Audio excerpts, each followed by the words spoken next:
I'm going to show you how to make a clicker mask from The Last of Us. We're going to be using a styrofoam head, wax paper, and tape. We're starting by grabbing a piece of wax paper and putting it all over the head. Now, this is a really important step because if you don't put a supporter, your clay is definitely going to fall apart. This is how it's supposed to look. Now I'm going to grab my clear tape and just put a piece on the bottom and on the top to make sure it's secure. Now I'm also going to put on the sides, but just make sure you don't put a lot because later on you're going to have to take it off and you don't want to struggle or rip something. Now I'm going to be grabbing, I think it's called mask tape, and I'm going to be putting it in the top of the head except for the back. This is going to be another support for the clay. Here is the one that I'm going to be using. It doesn't matter the color because you're going to be applying liquid latex and that will turn like whitish. The clicker has a black line in the middle, so that's what I'm trying to draw right now to guide myself where I'm going to start putting the little mushroom petals.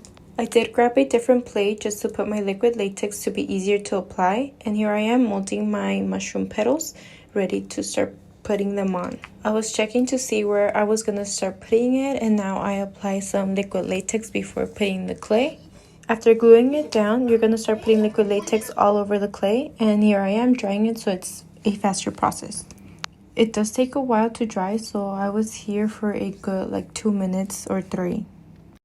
Here I just kept doing the same thing. I started to create bigger pieces. I applied the liquid latex and I'm drying it, and I'm going to keep doing the same thing over and over from that side.